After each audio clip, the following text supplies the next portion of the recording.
The champ is here. We will definitely not shut up and dribble. The champ is here. I must be the greatest. The champ is here. I'm going to continue to stand with the people. The champ is here. I will not lose. Yes, welcome. You could have been anywhere in the world, but you're here with we. My name is EJ, and I got my man. Your mate. Yes, he is the DB of the show, and we are Black in Sports, giving a voice to the culture that won't shut up and dribble. Here covering it all, laughing at all, will provide the platform for people to be heard. So without further ado, we have to welcome and bring in our guest.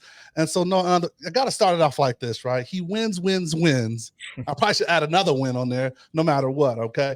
From the G League all the way to the NBA with the Raptors, and now our back-to-back. He's going back-to-back with our local WNBA aces, man. I want to give a shout-out and thank you for assistant coach of the Las Vegasaces, Coach Terry Marsh, man. Welcome, man. Thank you. Appreciate you guys.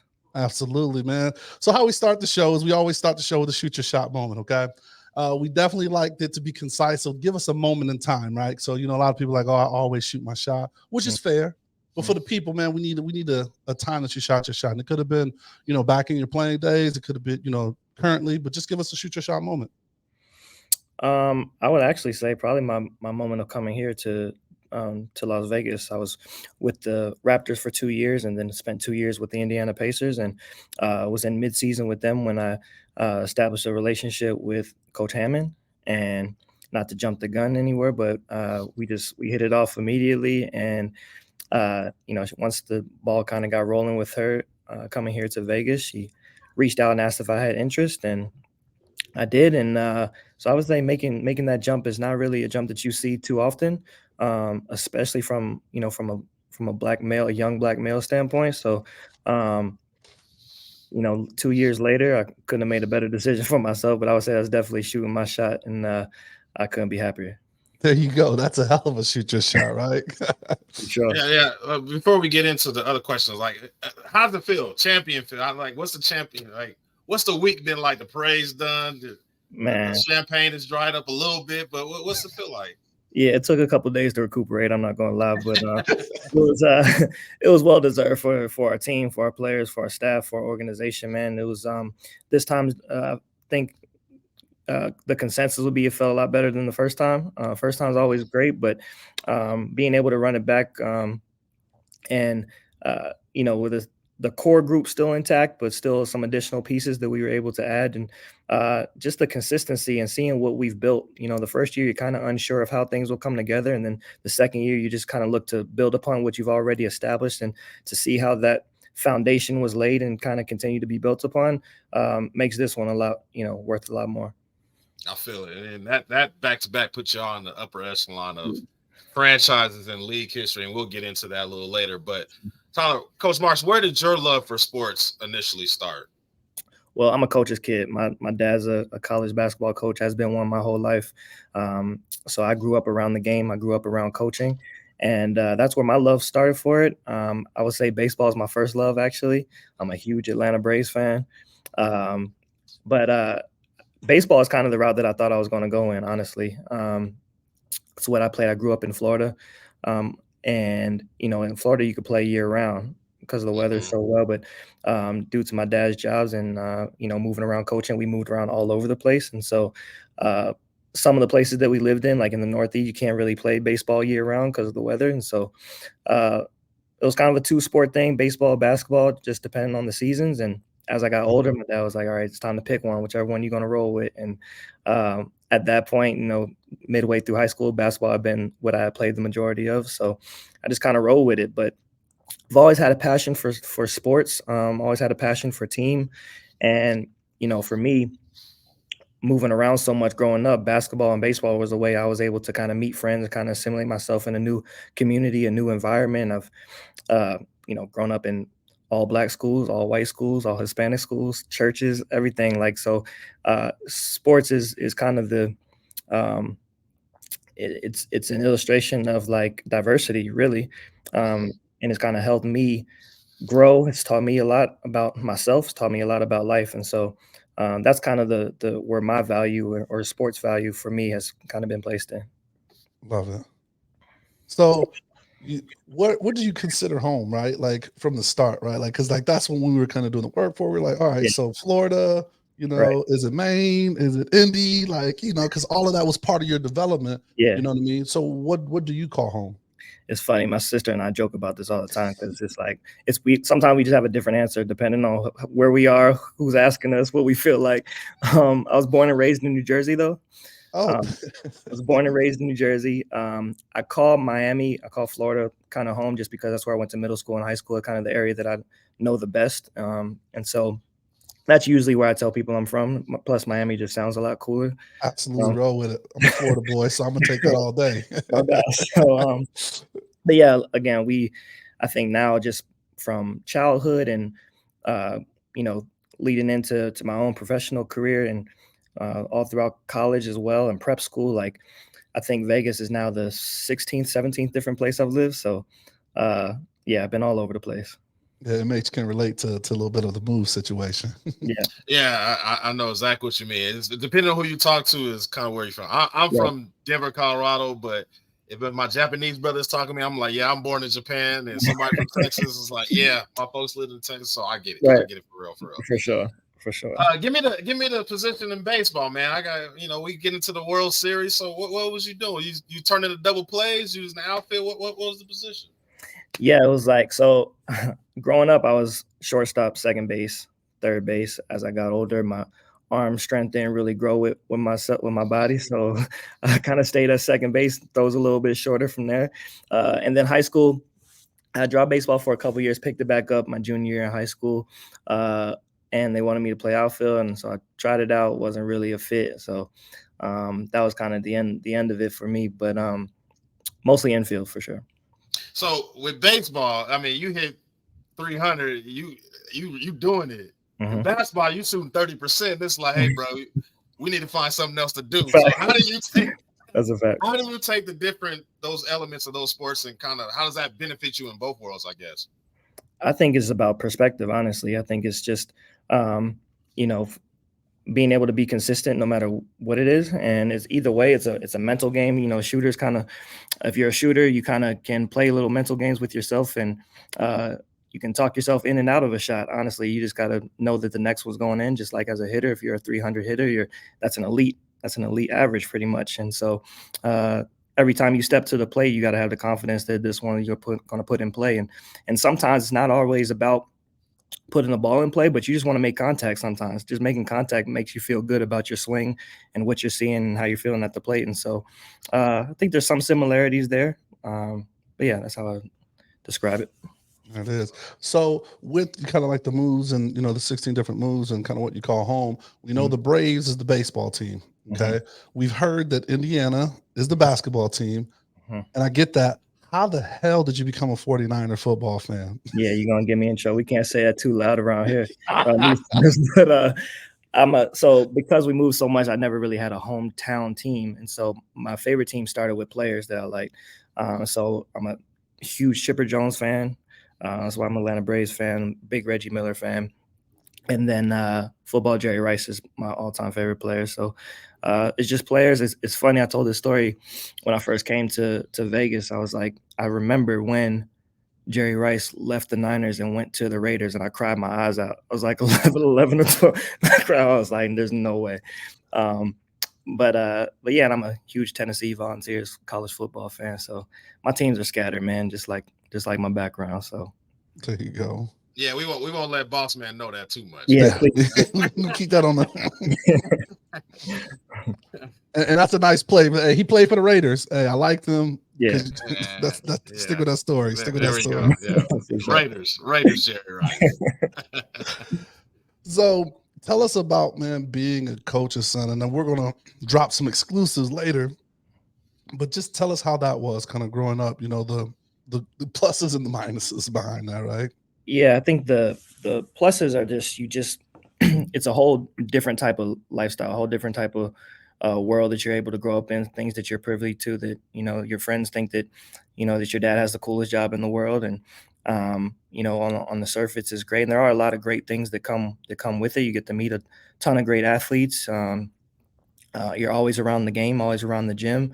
I think the downfalls to it at times are, there's the time commitment that the coaches have to go through. And so, while my dad, or now even myself, the things that you got to miss out on, you got to sacrifice for the job. And so I think it's kind of the give and take that you take with it.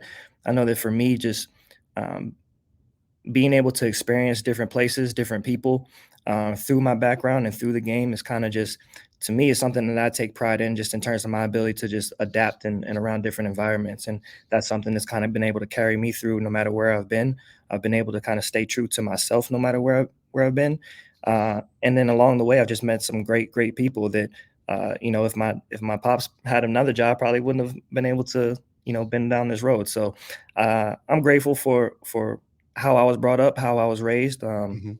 I tell all the time, my pops is a huge part of who I am, and my sister would say the same, and my mom as well. It's just we were raised the right way, man. And I think that regardless of what the occupation is, whether that's my career now or whether what my dad was doing, there's a lot of lessons, a lot of life lessons, a lot of parts of my personality that was built from the sacrifice that him and my mom had made for us. So I'm extremely grateful for that.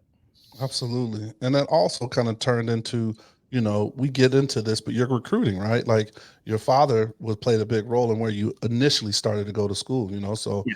that kind of recruiting process. And just tell us about, just college and your playing days there. Yeah. So so I went to I'll start back in high school. When my junior and senior year, really freshman through senior year, he was the head coach at Florida International University. So actually that would have been from 8th grade through my junior year of high school. And then after that year, he went to be a assistant coach at Indiana University under Mike Davis. And so going into my senior year, he was living in Indiana. We were still living in Miami. My mom, my sister, and myself. And so that was a little difficult. Obviously, we had been used to it a little bit just from previous moves from before, but the distance as you get older kind of takes a toll. And so after I graduated high school, I went to that's when I moved to Maine and went to a prep school in Bridgeton called Bridgeton Academy. Middle of nowhere in the mountains in Maine, about 30 minutes north of Portland. And man, it was an all boys school. It was cool, but it was a rough time up there. But no, it was great because everybody that was at Bridgeton was there for a sport. It was all athletes. And there was a ton of different sports: lacrosse, soccer, football, baseball, all that. So it was cool to be around athletes all the time. And then, but yeah, so after prep school, I had some offers for play Division II, Division III, which is probably the level that I was probably made for. My dad had went to UAB, University of Alabama, Birmingham, Division I school in Conference USA at the time, and so I just went to walk on. My mom and my sister had moved to Birmingham. My pops was there, and I just kind of saw it as an opportunity where we can all just be together again, and that was kind of the priority for myself at the time. Yeah. So walked on my first year, got put on scholarship my second year. And then afterwards, it was just the competitive, person in me just wanted to be in a situation where I can play my last 2 years. And so I transferred to a small Division III school about 10 minutes up the road from UAB called Birmingham Southern College. Southern. Yep, that's where I finished out my playing and academic career. And it was great because it was close enough to where my parents could still see me play. And, I could still obtain my education. And so And kind of forge your own road a little bit, you know what I Yeah. mean? Kind of step out and do your thing. So that's awesome, man. Definitely. And so, I wouldn't trade it for the world. It was great being able to experience both the Division I level and Division III level. And again, I think that's certainly played a part into kind of who I am as a coach. My background from that standpoint, not too many people. I've only been coached for 10, 11 years, but not too many people have been able to experience, Division I coaching, playing, Division III playing, G League, WNBA, NBA, prep schools. Like I've got a plethora of experience, man. So it's been a blessing. Hand clap. For sure. And I know all different of those levels have their own challenges. I'm Yeah. interested to kind of hear about those. But I'm assuming you play guard position. Mhm. High point guard, what is it about that position that really helps coaching? You don't see a lot of power forwards and centers coaching basketball for whatever reason. But what about the guard position helps you in your coaching? Yeah, I think that might be changing a little bit. I think that, traditionally guard is kind of like the extension of the coach. And I think that's kind of to some degree is still intact, but I think a lot of as the game's evolving, you're seeing more and more fluidity and diversity in how teams play and who that star player is and kind of who's running the team. And you can make a case that Draymond Green is the extension of the coach in Golden State. So it's kind of just it varies, but I think that it's for me anyway. It was just the background of being a coach's kid that I'm in, combined with I'm not the tallest person, so it was kind of just that was the position that I fit in. And from that standpoint, I tried to not just think the game as a player, but I tried to think the game as a coach, even when I was playing. And that was just from what I was around and what I knew. And I think, you know, just traditionally, the point guard is kind of who sets the tone and kind of who keeps everybody in line and puts everybody in check. And so I think that's where it kind of stems from. But again, I think that the way that the game is evolving, you're seeing different positions kind of lead that front. Talk a little bit about your time, particularly with the Raptors, winning a championship, and obviously coaches now with the 76ers, and you know how the world works now and all those type of things. But what was that experience like? And, I'm sure you think highly about his success in Philadelphia. I hope he's pretty successful. I think he will be. I think that really the way that I got to the Raptors was interesting. I had actually accepted a Division III assistant coaching job at this school in Kentucky, and I went on the interview there. My dad had changed jobs, and I was kind of in transition, and so I got interviewed for this job. Went up, everything was great. They offered it to me. I asked for a day to think about it. The following day, I accepted it on my way back to Alabama.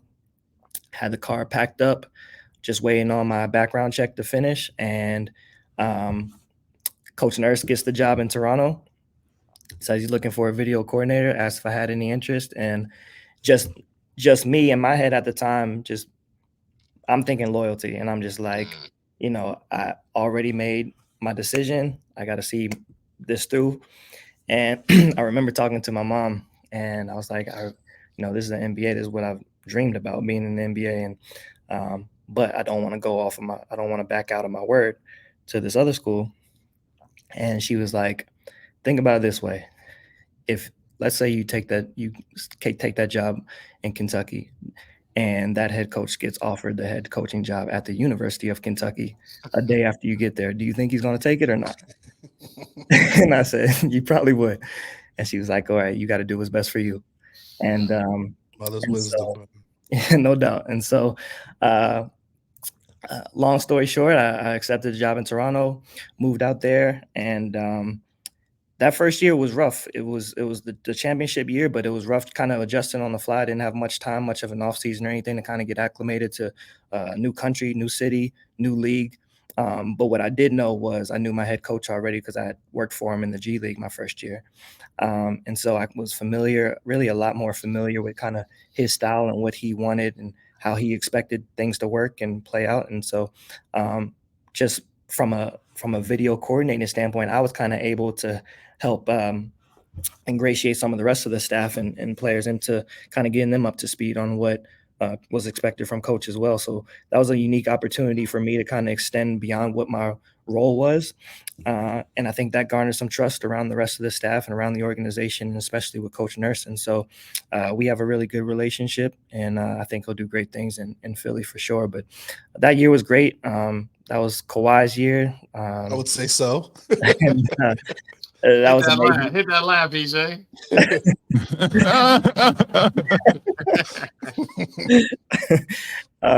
But that year was great, man. It was a crazy experience just to be a part of history for that country. And that's the thing, right? When you say that country, right? That's a whole different feel over there, right? No doubt. It was, I want to say it was close to 2 million people at the parade. It was unbelievable. And certainly an experience I won't forget. And so I am a little mad about that, though. You guys were supposed to win the game before in Toronto because I was actually there. Were you?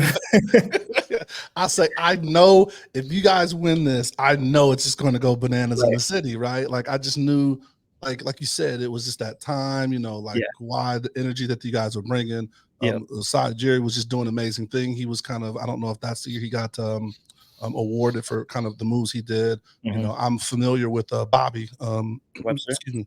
Yeah, excuse me, Bobby Webster that's up there. So was up there in the Drake Lounge. It's that final minute. He goes to pull that shot. It's like on the corner.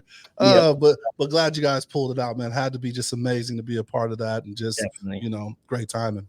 Definitely, it's a connection and a bond to to the rest of the players and to the city of Toronto and to Canada. I'm just man, that's not anything I could have ever imagined going into it. So you got Drake on speed dial if you need anything over there. No, I got an actually funny story about that too. So he came to a bunch of games that year, obviously, and during the games that year. So when you code the games, you got to do it back in the video room, during the game, whatever you're cutting up the game as it's happening. And so I'm back there, and kind of back there is where Masai and Bobby and the assistant GM kind of watch the game back there. They don't go out into the into the stands or onto the court. And so after the game, this was I think this was after the Eastern Conference Finals. Yeah, after we beat Philly, and we're going in, and Drake comes back there, and after the games, I got a bunch of hard drives that I got to put the games on for all the coaches or whatever. And Drake comes back in the video room, and he's dapping everybody up or whatever, and I'm focused on what I'm doing. He hits me on the back. He's like, "Hey, bro, load up the hard drives and let's go." Hold on, dude. Like, wait a minute, dude. Honest. I was like, what just happened? That's good stuff. But he was super supportive, and obviously they're the Raptors practice facility is called the OVO Center, so he's a big deal, not just there but within the organization, big part of their identity. Awesome. I know you're on the development, but we got to get some arc on his J. You got coach. You got to. I mean, his jumper come out kind of flat, so you have to get with it. So let's get in that. No, we did jump into the game, so we like to call this segment in the game. So this is kind of really talking about your career. So we jumped into that a little bit, man. So tell us, I joke a lot. And I know inmates sometimes. How many coaches are on the sideline? Like everybody has a role. So tell us more about what your role is. Your assistant coaches like to tag, but tell us directly kind of what you do a day in, day out for the Aces. Yeah, it's it's one of the positives about the WNBA is that the staffs are a lot smaller than the NBA. And there's some negatives that come with that as well. You'd like to have more manpower at times, but I think that in the NBA, when I was with Toronto, we had 15 coaches on staff, and Indiana we had 10 or 11, and it's a lot. And here with it's 5 of us, 4 full-time assistants, and then we have basketball ops and a video coordinator. And for me, I'm head of player development, so a lot of the on-court development individually in the off season and during the season is kind of my realm. We all have a hand in terms of working with players. I kind of set the tone for in terms of creating what those programs look like for each player.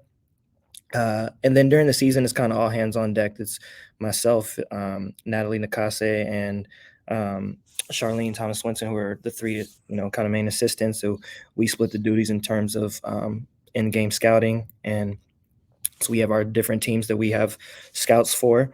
And then it's kind of broken down throughout the season where I do a lot of the offense, and Natalie handles a lot of the defense. And so that's kind of how it's broken down on our staff. Every staff does it differently, but that's kind of how we do it here. And kudos to you, man. Just giving flowers, man. You heard it during the parade, just all of you guys, everybody that got up, sentiment. You stayed on your, social, like how you guys are a family and just how there's some bonds. I mean, you even mentioned that on the reason you're here, right? Yeah. Like, so you had a connection. I believe it's Jenny from the Pacers, knew Becky and introduced you. And you just said when you had that first kind of conversation, it was clicked because it was beyond basketball. Yep. And then you just reiterate that in so many other things, and the ladies reiterate that as well, as far as like Jackie, in her interview, like right after, like, thanks for coach, like shot you out, like, yo, thanks for coach getting me right, you know what I mean? And that has to be like an amazing thing. And then you just come back as well. I've seen on other interviews or just through your social saying it's a two-way street. Like, you can't help someone that doesn't want to put the work in, right? You can X and O it, map out off-season plans and things like that, but if they don't put the work in, it's all for naught. Definitely. My very first conversation with Becky in regards to the job is what she asked me. She asked me, "What do you think you bring to the table? What is it?"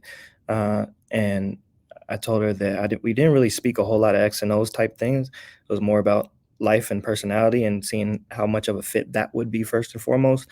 And for me, I just feel like with back to kind of my background, I feel like I have a kind of a gift of discernment. I feel like I know and read people pretty well, and I think that I have that. I'm able to bridge that gap between player and coach just from a communication standpoint, and that's how that was my response to Becky. And then I asked her, I said, "What do you think your greatest attribute is as a coach?" And she said that she told me that she has a really innate ability to bring people together. And that stuck with me when she said it, and then being able to experience it. I've been around amazing coaches, and to see that part of who she is as a coach, it's really second to none. And because the talent was already in place for the most part upon coming here. We didn't really have enough time to to make a whole lot of moves coming into Vegas in that first year. So the core was intact, but there was something missing, and she was able to kind of be that for us and for the organization. And obviously, it doesn't work without the players, putting in that work, like you mentioned. But she laid the blueprint from it, and she deserves all the respect in the world for that as well. Yeah, I mean, you just mentioned it. The core was in place, and obviously a new staff coming into a new situation. Sometimes that chemistry, doesn't always work, particularly when they've been together such a long time. I'm really interested. You always hear the stories of, a team that wasn't successful or wasn't good, and the coaching staff turned that team around, and there's a new culture. I'm really interested in a culture where there's a lot of success. There's a lot of athletes at the top of their game, really successful. How do you keep that all kind of focused? How do you keep that that hunger still? What's the process? How does that go? You guys only lost a handful of games throughout the regular season and playoffs. So how did you maintain that focus and drive throughout the season? I think that first year it was understanding that we knew we had a championship caliber roster, but championship, like, you really didn't really hear the word championship throughout the year and throughout the locker room. It was like more about the message that coach would always preach was kind of building championship habits more so than anything, and we can live with whatever results come from that. And I think that when you focus on those habits and from a day-to-day standpoint, it creates it lays a foundation. It creates just kind of a way of being for us when we're around. And it's not, you don't feel like that if you don't accomplish that goal, then it's a failure. What you're after is you're after your best effort each day. And that was something that became contagious around the team. And I always say, because stuff doesn't work without your best player buying into it. And Asia Wilson is a superstar in every sense of the word, but she's a superstar in like individual, and her buy-in to that aspect of it just trickles down to the rest of it. And she's not the most vocal in-house, so like Chelsea Gray kind of takes the vocal presence of that. So those two kind of passing that message down to the rest of the team, and holding each other accountable to live up to it. made this year's transition a lot easier for even, Candace Parker and Alicia Clark and Kayla George and, our new pieces that we brought in for this season. It made that transition seamless for them, even with them being the professionals and the superstars that they are as well. So I think that was the main piece to it. And there's just no complacency on this team. We consistently hungry. And I think the other piece that I'll touch on is like, notice that, or I've noticed that superstars, they find ways to motivate themselves, even if they got to make it up sometimes. And so there'll be things that like you'll ask Asia or Kelsey Plum, and they're like, I'm finding something that I don't like that'll motivate me to kick ass tonight. Like so they find that motivation internally. That MJ make believe stuff, right? right. And some of it's valid, some of it they take wherever they want to take it to. But regardless, it's amazing to see how they just tap into another level when they need to. And that's the epitome of a superstar. That's dope. All right. So, you got MH? Yeah, I do. I mean, I might be jumping the gun on this, but speaking of consistency, well, y'all consistent with the blazer hoodie combo. So I got to know what's the Yes, background. you are jumping the gun. You are jumping the gun. Man, But we got a whole. Yeah. But I got to know, and then we can get into some other fashion later. That is all Becky's idea. She that's kind of her staple look. She brought it to us last year, and we just wrote it out. And it's funny because going into this year, she was like, we don't have to stick to the black, white, and red hoodies, but she's like, I want you to wear a hoodie. I don't care what color it is. And we were like, no, we won it last year. We might as well ride it out. Like that's how people see us now. So it is what it is. Y'all playing in Vegas in the summer, man. Shout out to you in the AC, because I know y'all got to be hot. Thank God the AC still working on John. Yeah. All right, so and I meant to look this up, but just a little fun with it, right? So the White House. Will this be your third time to the White House or second? This will be our second, because in Toronto it was the following year was the COVID year.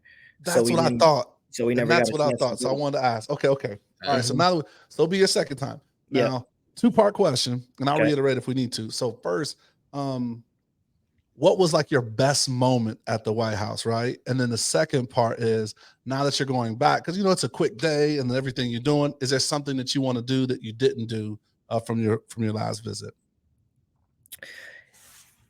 I think the best part, it's almost the same answer for both. The best part is I was able to experience that with my wife. So her being there was really cool. It was her first time at the White House as well. So being able to have that for the memory books is awesome. And I think that next year, having my son being able to be there. I knew that. Yeah. He wasn't even one yet. And so we found a babysitter for him for that day. But yeah, next year I'm excited to have him there as well. That's good stuff.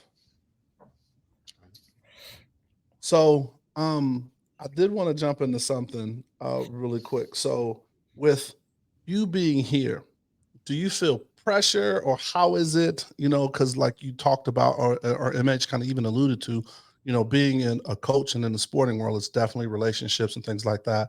How is it that we have so many NBA, WNBA events here, right? So how is it for you for Summer League? We have the WNBA All-Star, seems like every other year, how is it for you? Is it great, because you get to host people? Are you busy? Like, just kind of take us a little bit, through just having these kind of great events here in the destination.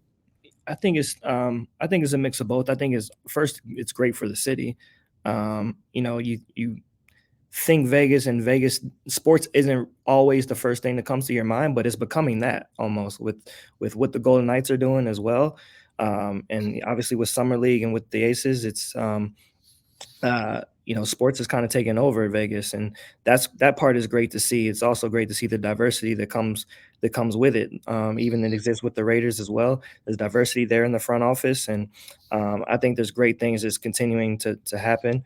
The A's, I guess, are moving here, so hopefully. So it's we'll see. But again, just the growth of sports, the growth of women's sports. And it being recognized out here is just that's fun to see. The hard part is just kind of an individual thing. That's just because a lot of my connections, a lot of my friends that exist in the NBA, like I only get to see them now during summer league, and that's still in the middle of our season and middle of our All-Star break, and so that can become tough. Everybody wants to see you at once, and Right. and so kind of managing that time is can be difficult, but they got to grind just like we have to grind, and so they understand. And I would say that's probably the most difficult part. But I think the cool thing though is that we play during their off season, and we're an attraction for them to come see as well. And so I think more and more you're seeing more NBA stars, more movie stars, more just more superstars in general from other genres and other avenues coming to support the WNBA, and that's always great to see. Yeah, it's definitely who's who. MH was sitting courtside, and he had to turn away some autographs, being from Black and Sports, and King James was, him and King James had a couple of conversations and stuff like that. So, but no, it is great to see that, to see that support and to because they're both growing, right? Sure. How do you feel about the in-season tournament that's going to be coming to Vegas, right? When we talk about another event, is it something that they're attempting to do like the WNBA has was it the President's Cup? Commissioner's Cup, excuse me. And, like the ladies don't need any motivation. They go out there and they're ready to go. But Right. what is your feel about the in-season tournament that the NBA is looking to put on? I don't really have one way or the other, feel one way or the other about it. I'm not really a fan of more games. If it's the same kind of games, that's cool for the NBA. It is what it is, but I don't know that they need much more incentive either. And so I think that for us, our games leading up to the Commissioner's Cup is kind of what makes the Commissioner's Cup so important. You play those early games for your seeding for that, so that the top two can compete in the Commissioner's Cup and and win that prize and in that charity as well. And so I'm not sure what an extra 500,000 or a million would do for LeBron and for Giannis and stuff, but whatever. I'm not counting nobody's pockets. It is what it is. Super facts. But no, I think ultimately, I think it's just another gauge of what the NBA can be here in Vegas for if and when a team is ready to come here. And so I think that all kind of is part of the plan and goes into it. And obviously the success that Summer League has had here certainly has played a big part in it. And I think if that move is made, I think it'll be embraced, fully here in Vegas. So absolutely. All right, so jumping in, MH, you ready for them quick hits? I am. So, Coach Marsh, this is some quick questions, get to know you type things. Yep. First time, if ever, you've been starstruck? First time ever being starstruck, I would say it was my 13th birthday party. Vince Carter made an appearance. My 13th birthday, Vince Carter. Now this is Vince Carter, Raptors Vince Carter, or this is Vince Carter that was stand up shooting threes Vince Carter? This was Raptors Vince Carter. Okay, yeah, that's the half man, half amazing. Yeah, that's Air Canada. Yeah, okay, yeah, that's the real one. Yeah. Favorite travel spot? Favorite travel spot would have to be my wife and I went to Jamaica for our honeymoon, and that was pretty dope. So I would have to say that probably takes the cake. I agree. Are you a defensive stop or a game-winning shot? Game-winning shot. Give me offense all day. Don't tell Coach I said that, but give me. She'll probably answer that for you. But I'm an offensive guy. It's me and my dad. Man, we joke about that all the time. So he's a defensive guy, and so the way we view the game sometimes is a little different, and so it'd be fun. We'll have a game and it'll be in the hundreds or whatever, and he's like, man, y'all couldn't get a stop. I say, I know, we should have scored 150 though, is what we should have done. so we always going back and forth, but yeah, offense always. Okay. So if we talk about offense, give me your top 5 guards all time, women's game, NBA game. My favorite? Yeah, this is your favorite. It's okay. No judgment. There's judgment, but it's your favorite. WNBA, I'll go Cynthia Cooper, Dawn Staley, Cheryl Swoops, Becky Hammond. How many is that? 4? Yeah, that's 4. Chelsea Gray. Chelsea. Okay. Chelsea, Gray. hoop god. Hoop god. Let's go, My point favorite guard. player. You said guards only, right? Don't get me in trouble. Guards only. I ain't gonna get you in trouble. Okay. NBA. My favorite, Stephon Marbury is my favorite player of all time. I'll say, here come the judgment. That's good. Stephon Marbury, Jason Kidd, Kobe, Reggie Miller, and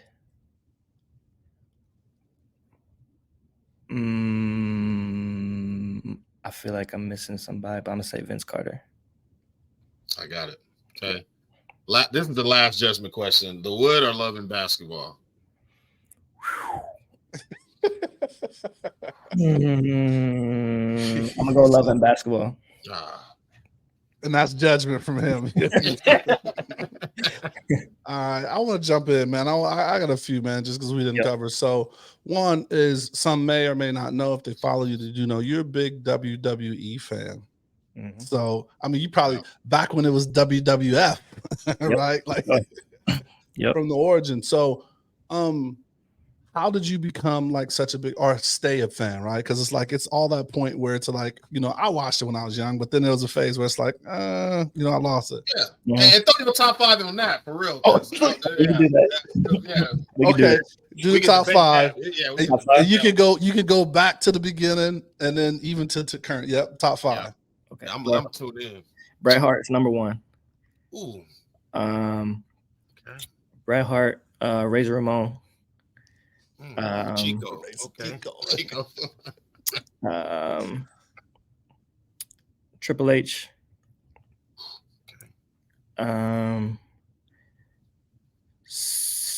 Sting, but black and white Sting, like NWO black and white. NWO Sting. Where the trench coat had the spat on the shoes. Yeah, not the Raptors. Just look down. Yeah. Not the kids face paint Sting. Not the kids Sting. I got you. There's a different one. What's that? 4? And that's 4. One more. You'll probably judge me on this one, but I was a big Diamond Dallas Page fan in WCW. Dang. Jay-Z said he was going to that, and not a lot of people do that. Yeah. And that's the thing, right? What about this or the Rock? I'm a Booker. I'm a Booker T. Booker T. Cena's great. But no, not for my personal. Stone Cold don't hit. Stone Cold? Yeah, Stone Cold was cool. Honorable mention. You get honorable mention. I don't know why I'm so excited about this topic. You know who's super underrated that don't get enough love? I don't know why they didn't make him a star. No, he nasty. D'Lo Brown, man. No. D'Lo Brown had the insurance. He had all the athletic moves. No. And he had charisma. No. The Nation of Domination made him. He was a yeah, nah, he was good because of who he was around. Right, man. They had to build him out better, man. That was a mix by the WWE. I think that, well, now that I think about it, like my top 5 are like more of a reflection of like my personality, like the subtle killers, like not the boisterous ones. Ray Mysterio did? I mean, he was kind of like out there, but yeah, nah. I don't like. Okay. I don't like the small dudes like that. And I'm gonna co-sign with you really quick. Triple H, make sure you get that 3rd belt. You need that next championship belt. Oh, yeah. You know, you got another title, so I'm gonna co-sign with that. So we're gonna retweet that on our social. Make sure. I mean, he said something, but he didn't confirm. I saw you ask him directly. Yeah. Hey, we won another one. We need that belt. We need that. But no. So you said you like the wrestlers that are kind of like humble and quiet, and that's more your demeanor. But you also say that your wife is be on that Michelle Obama. When they go low, we go high. She got to keep you from talking. That's a fact. I'm petty. I'm definitely the petty one in our relationship. I'm petty for sure. And I like. So what's some of the stuff that like you just be want to clap back that you kind of hold back? You know what I mean? Any disrespect to the Aces, I'm like, it's really It was hard because I love these girls so much. Like it's like any little thing. I'm bookmarking them. I'm screenshotting them. I got them all saved, and I was like, I'm telling you, when that buzzer went off, like, and we left that court, I told my wife as we were walking off, I said, I got it loaded. Like, I'm ready. I'm ready. She was like, nah, we can't do that. I'm like, all right. But she approved the shirt though. She approved the shirt. Yeah, the shirt was cool. That's gonna probably have to be our promo. We're gonna show them with this shirt, man. So a lot of people, it was so funny because I saw you adapt you up, when you were doing your red carpet for the parade. But I don't know how many Ace of Spades you were in, so I don't know if you remember that. But no, the shirt got so much buzz, man. It was a dope shirt. Describe the shirt so the people that's listening can hear it, man, and tell them what the meaning was, because some people didn't really get the percentage that was on there. So go ahead, I'm gonna give you that. This form to go ahead and do that. Yeah, I'll start by saying I think that one of the coolest things about our team is how we hold each other down and how we ride for each other. And so there was a lot of unwarranted stuff that comes to being a star, and a lot of it isn't really indicative of who that person is. And I think that a lot of people, in talking in reference to Asia, a lot of people kind of attacked her character and and took it outside the lines of just being basketball sometimes. And because if you keep it just between the lines, there's really nothing to talk about. It's really, there's really only so much that you can say about her from a player standpoint. And so, but no, just the shirt there was a poll done, I think it was by The Athletic, and it's actually been fun just seeing people guess what the percentages are or means online. But yeah, it was a poll done by The Athletic, and I think the question was who's the best player in the WNBA, and Asia got 31.4% of the votes. And so that's where the percentage came from for the shirt. The picture was taken at All-Star with her holding my son at the post-game presser, and him crying, and she kind of not really knowing what to do. But that's all that was. So. Nah, and it's dope, man, just to have that. And I like I said, at the parade, everybody was just kind of bigging up each other, and like even the Sydnee, when she got the mic, because like the disrespect when she did like, hey, So I love the fact that the team in a whole definitely does the talking, with the play on the court, and then keep the receipts and handle business in the way you guys do. Yeah, I think they do it we do it in a respectful way, and we understand that shoe can always be on the other foot, and when that time comes, we got to eat that as well. So it's all in competitive nature. Yeah, right. We got another year at least for that. So. Let's go. All right, man. So now we want to jump into the winner's circle, man. This is like a platform. We do this for all our guests, because even got you rocking what you do, but there's so much more than what you do on a daily. And you kind of gave us two things. So we want to jump out, and you're being the great brother here. You want to shout out your sister, man. So your sister is she has a company, all right, and it's styled by Sydnee Paige. To where she's doing a lot of the styling for some celebrities and a lot of big sports figures. And so we had a chance before the show to kind of look it up, and it sees that she's styling one of our former guests and our love Mon. So she does Monica McNutt. So it's dope to see that. But tell her how she started, and does she help you out at all with your style game? She will for sure. I don't know if I'm in her budget right now. She kind of big time. Like I might got to be a head coach before I can afford her. But but she's great. She's been a hustler for a while, and so she went to University of Alabama, graduated in I think 2014. She's been in New York ever since, getting her career and her business started. And we're so proud of the work that she puts in, because styling's a tough game, especially in New York. Ain't the easiest place to live. So, passion capital too, boy. No doubt. So she's doing great things, and I'm excited to continue to see her flourish. She's she's worked with a number. She's worked with Cardi B and J-Lo and Joel Embiid, and the list kind of goes on. But and now, like you mentioned, with Monica, and she works for Marvin Bagley for Detroit. And so, so she's out here doing big things. I just want to give her flowers when I can. And so she's on Instagram at Sydnee Paige, SYDNEE PAIGE _. And on Twitter, it's just at Sydnee Paige. So super proud of her. Definitely throw those in the show notes. Yeah. Obviously, sports team, basketball, and athlete and fashion, all that plays into relationship building. So I guess maybe from y'all upbringing, how do y'all get so good at just building those relationships?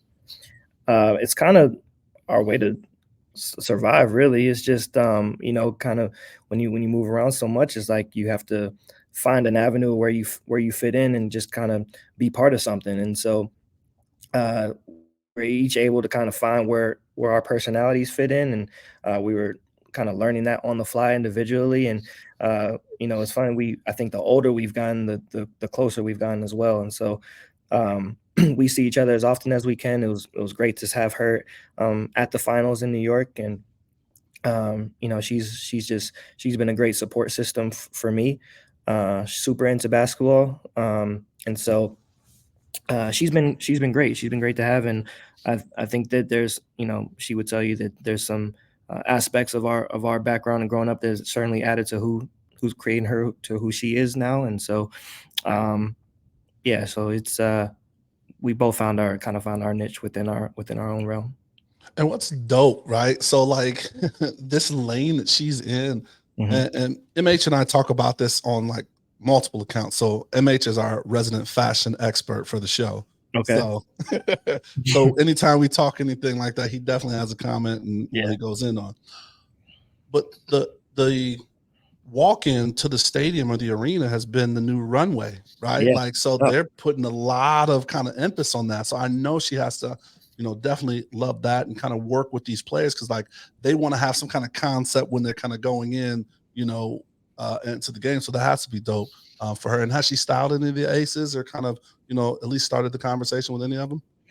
She did some work with one of our rookies from last year, Kirsten Bell. She's on our team this year as well. She did some work with her. She's I think she's trying to get more involved in the W space. She's been more in NFL, NBA, and so she's just trying to continue to put her name out there and kind of continue to build connections and continue to build relationships. And I think one of the cool things about both myself and her is that we like to do things kind of on our own. Like when we can help each other, we will. But I think that sometimes there's a stigma at times from coaches' kids that you kind of have things handed to you on a platter or something, and we that's not really the way we were raised. We kind of go get it for ourselves, and we work for what we got. And so I think that's something that we both kind of relate to one another in. So there's been since the pandemic, there's a lot of things that have happened since the pandemic, but there was a shift in coaches' attire somehow in that pandemic. Gone are the Steve Harvey and Mike Woodson suits. Good. Everybody, right? Good. Get them out of here. Get them out of here. Get them out of here. So you don't want the suit game back? You don't want the Pat Riley? Not at all. Not at all. It's we were watching we was on TV the other day. It was I think it was on NBA TV, and it was like the 2016 finals. I think it was San Antonio and somebody, and you see everyone in baggy suits, and I'm like, this looks god awful. I'm like, nah, I'm glad that's out of here. I hope it's back. If we got Brown had that suit on, boy. Man, if we got to wear practice t-shirts in games, I'd rather do that than wear them baggy suits again. Nah. But now these coaches be coming with like heat on their feet, like this. I mean, is that a little bit in the preparation standpoint now? It's like what shoes you wearing on the game, because y'all be coming with some for real heat.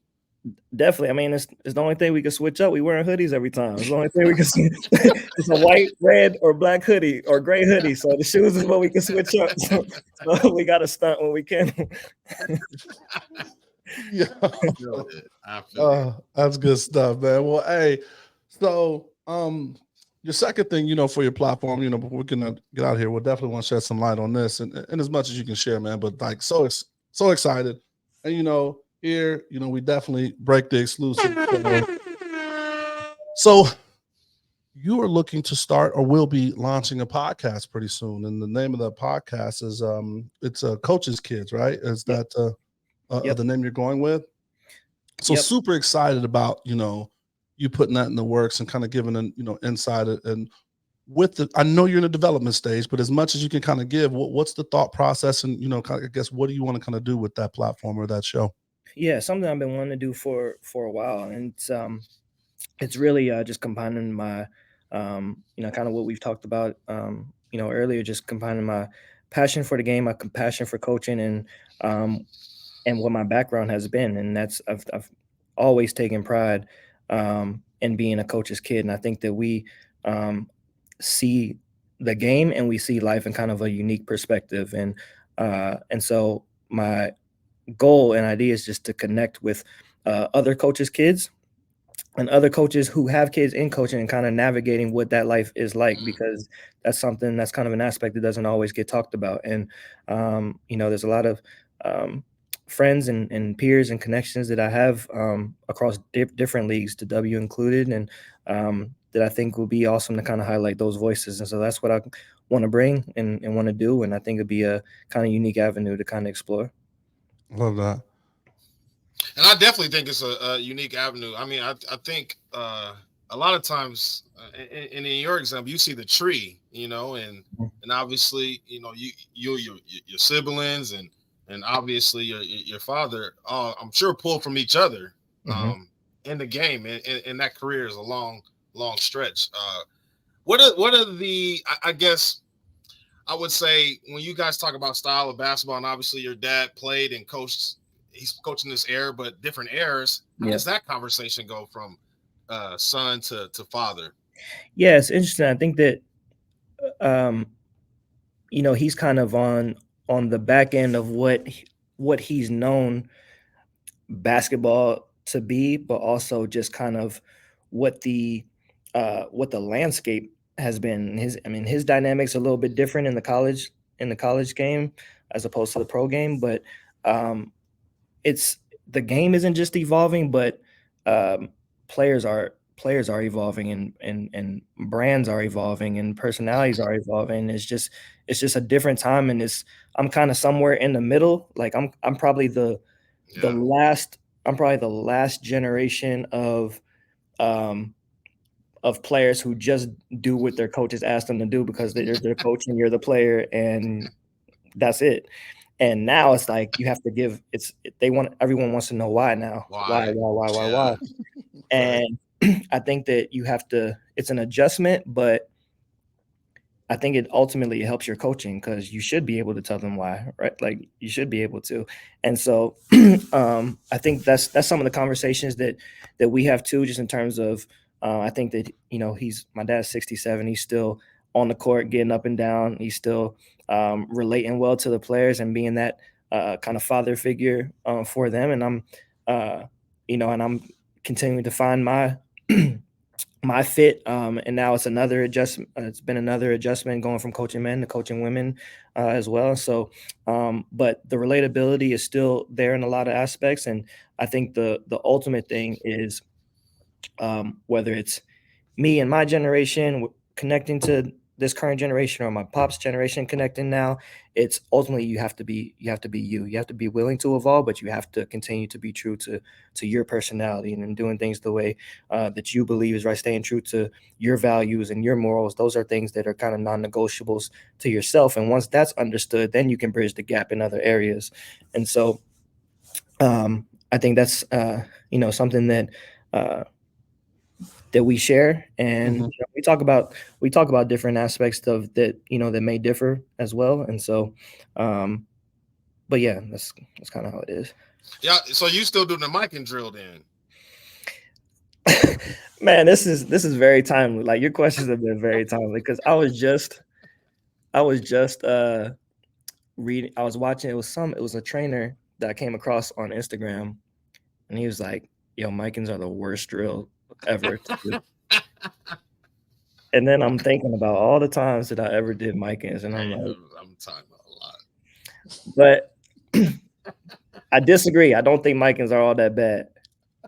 I think it's how you use them. I think it's if you're just using them to activate, I think it's cool. If you're using them to become a Jokic type finisher, I think that you're probably you probably need to expand it a little bit.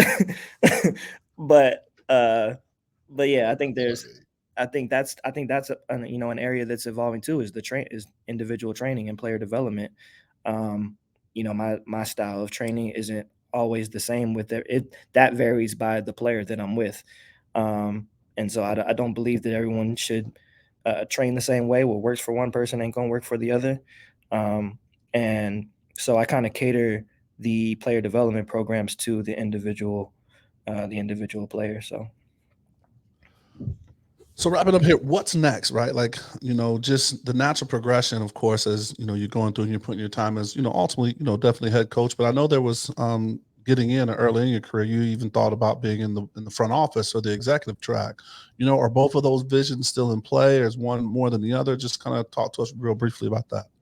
Yeah, coaching is definitely where my focus is. I think that I know that coaching isn't something that I want to do forever, but coaching is where I want to grow, is where I'm continuing to grow, is where I want to, the opportunity to lead a group is certainly a goal of mine. And in saying that, I'm firm believer in being planted and where you are and kind of letting the Lord guide your steps. And when he's ready for you to be in a position, he'll make a way for you to be in that position. So I'm just trying to learn and as much as I can from who I'm around. I'm been fortunate to be around Hall of Fame coaches and Rick Carlisle, and I think Nick Nurse will end up being in the Hall of Fame one day. I know Becky will be in the Hall of Fame one day. So I'm blessed to be around great people, great players, great coaches, and a great organization now. And and looking forward 5, 10, 50, however long it takes.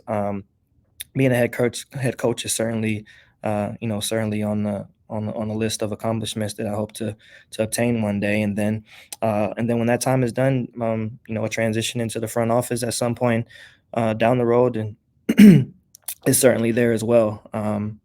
So we'll see how it goes. I'm loving where I'm at. I think what's in the immediate future is hopefully a three-peat. And so our core is still intact for next year. And so, we just got a huge support system here in Vegas, both in and out of the organization. So I'm excited to see what next year can bring as well. But we're going to keep enjoying this current championship for a little bit longer too. That's right. Let's keep it moving. All right. So here's what we'd like to call the coaching gym or the assist. This is where you can kind of, leave us with a quote, a mantra that you live by, or maybe something you would tell your younger self. Any one of those, but just something quick that you can share with the people. I would say you determine your own value, and you bring you wherever you go. And I think that sometimes things may not move as quickly or at the in the timely manner that you would like, but things work when they're supposed to. And if you just again stay true to who you're around, be loyal to the people that want to see you succeed and have sacrificed for you to be in the position that you're at, everything else will kind of work themselves out. And so it's easy to get lost in others who may be advancing at a more rapid pace. But again, I think that understanding that everyone brings something to the table, and if you utilize that and tap into that as often as possible, you'll get to where you want to go. So. Absolutely. You got to run your race. All right. 2 quick things that I got to throw out there, and we're going to get to MH really quick for the final. But one thing is Buckets has been dodging MH. So, we come to a lot of games, you may see us courtside, you may see us or whatever. But Buckets, we issued a challenge because talking about belts, there's a belt that you guys have for that where he blocks the shot. I forget what that's called. Yeah. Okay. Mm-hmm. MH issued him a challenge and he accepted. We got it on camera. So just let Buckets know. We're looking for that. We need that to happen. I got you. So next year. That's a tough one. I don't know how anybody gets that one done, but Coach, you gonna help me with that art. We talked about Drake's art. I gotta get my side come out a little flat too. I need buckets be getting up there, man. I don't know. And then number 2 is, I mean, you've been quoted and mentioned about setting the bar, not only you, but the organization, right? The facility is amazing that that you guys have. And then even Candace, when she was drafted here, was one of the first things she's talking about, like through her Hall of Fame career, she never had a locker. So to be able to have a locker was a big thing. So, maybe we can get that Black in Sports tour, sometime, when it's easy. dead pure, man. That's easy. Anytime y'all want. I appreciate that. MH, hit us with some final thoughts, man. What you got for us? Coach, man, again, congratulations on a fantastic year, man. Y'all enjoy that. Always a pleasure seeing y'all do y'all thing, and definitely fans of you guys. So go ahead and enjoy, and let's get that 3. Yes, sir. I appreciate you guys, man. This is a great platform and a great podcast. I appreciate the work that y'all doing. I appreciate y'all having me on, and I'm looking forward to the next time for sure. Fantastic, man. Well, hey, we want to thank you for being in, like you said, not 1, not 2, not 3. But no, we definitely want to see the continued success, and it's definitely there, So continued support and success for you guys. And we want to thank you, the people, for listening. I hope you enjoyed the show. Definitely tap in and see all the work, that we're doing. So we post new episodes every Thursday. Please subscribe to our YouTube channel. As you know, visual representation matters. So if you see it, you can be it. And we are on almost every live audio platform. So please download, subscribe, and like us there, right? And please remember, at the end of the day, stay safe, practice gratitude, and know we're rooting for you. Screaming, all us blacks got is sports and entertainment until we even.